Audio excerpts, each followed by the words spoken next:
Imagine a world where your only job is to walk. No stopping. No sleeping. No sitting down to catch your breath. Now, imagine that behind you, a military squad is tracking your every step. If you drop below 3 miles per hour, they give you a warning. After 3 warnings they put a bullet in your brain. 50 boys start this journey. Only one survives. The prize? Anything you want for the rest of your life. But here is the question that will haunt you until the very last mile: how much of your humanity are you willing to leave on the asphalt just to stay alive? Tonight, we step into the relentless nightmare of the long walk. The year is an alternate 2025.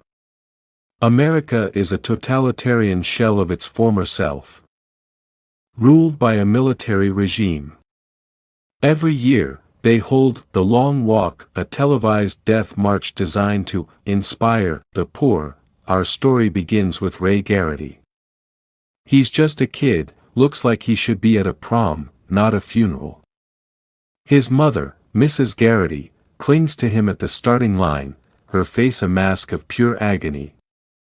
She knows the statistics.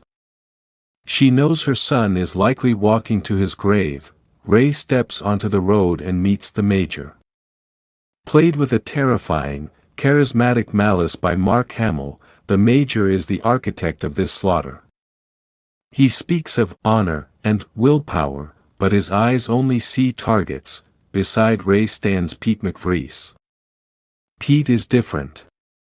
He's cynical, lean, and has a scar on his cheek that tells you he's already seen too much of the world. They strike up a conversation as the clock hits 0. The walk begins. At first, it feels like a hike. The boys talk, they joke, they try to ignore the Humvees crawling behind them. But the reality sets in within the first hour. A boy named Curly develops a Charlie horsey, a simple leg cramp. He slows down, warning 1, he tries to massage it out, warning 2, he screams, begging the soldiers for a moment of mercy, warning 3, the soldiers don't hesitate. Curly gets his ticket. The other boys don't look back. They can't. If they stop to mourn, they die too. As the miles stack up, the physical pain becomes secondary to the mental decay. We meet Barkovich, a boy who has decided that the only way to win is to be the villain. He taunts the others, hoping they'll lose their temper and lose their pace. He goads a boy named Rank into an outburst. Rank lunges at him, a violation of the rules.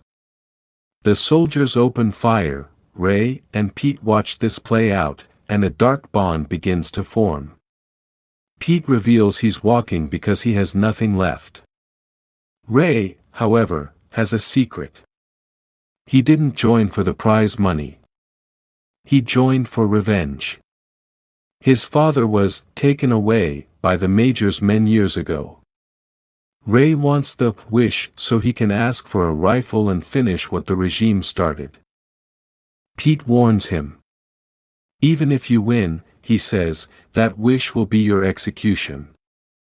Pete tries to convince Ray to choose love, to choose a future, rather than a cycle of blood. The weather turns. Rain lashes down, soaking their clothes, making every step feel like walking through wet cement. We see Hank Olson, a boy who looked the strongest at the start, begin to lose his mind. He starts hallucinating, talking to people who aren't there. He stops feeling the pain because his brain has simply shut down.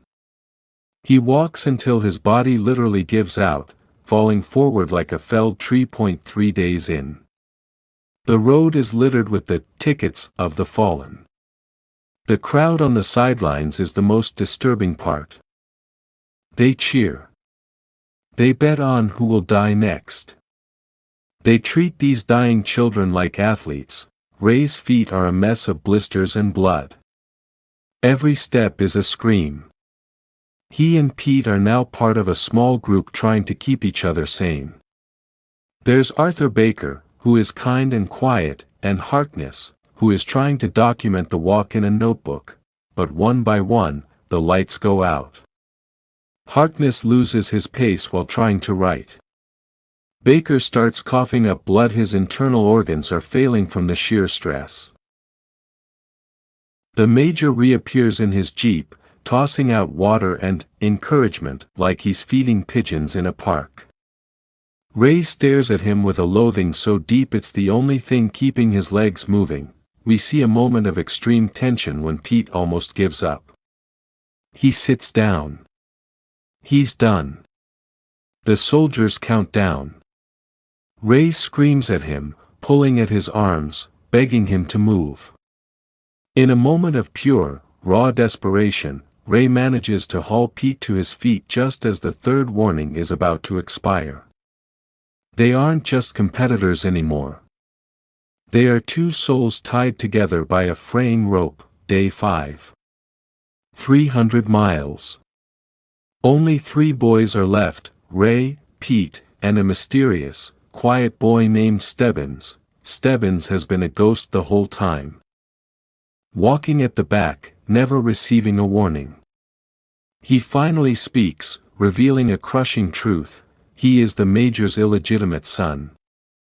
He's walking to prove his worth to a father who hates him. But even his spite has a limit. Stebbins' heart gives out. He falls dead without a word. Now, it's just Ray and Pete. The two friends who promise to help each other.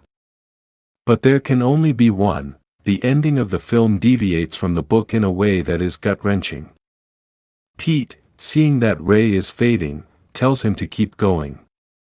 Pete decides to sacrifice himself. He stops walking, intending to let Ray win so Ray can finally find peace, but Ray, broken and delirious, realizes he doesn't want the win. He doesn't want the revenge anymore. He sees the Major standing there, waiting to crown a winner over a pile of corpses. In a shocking move, Ray stops too. He looks at Pete and whispers, "I can't see the light anymore." "But you can." Ray sacrifices himself, intentionally taking the third warning. Ray Garraty falls. The Major approaches Pete McVries, declaring him the winner. He asks Pete for his wish. Pete looks at the Major, the man who just ordered the death of his best friend. He remembers Ray's plan. He asks for a carbine rifle. The Major, arrogant and believing he has broken the boy's spirit, grants it. Pete takes the weapon. He doesn't hesitate. He aims and fires, ending the Major's life in front of the silent, shocked cameras, but there is no cheering. The soldiers don't move. The crowd vanishes into the fog. Pete turns around and starts walking down the empty, rainy highway. He's the winner, but he has nowhere to go. He is a ghost walking among ghosts. The lesson: this story teaches us that in a system built on cruelty, there is no such thing as winning. You can survive the walk, but you cannot survive what the walk makes you. Pete traded his soul for a win, only to realize the road never actually ends. The midnight question: if you were on that road, and it came down to you and your best friend, would you stop walking, or would you take the ticket? Let me know in the comments. Sleep well, if you can.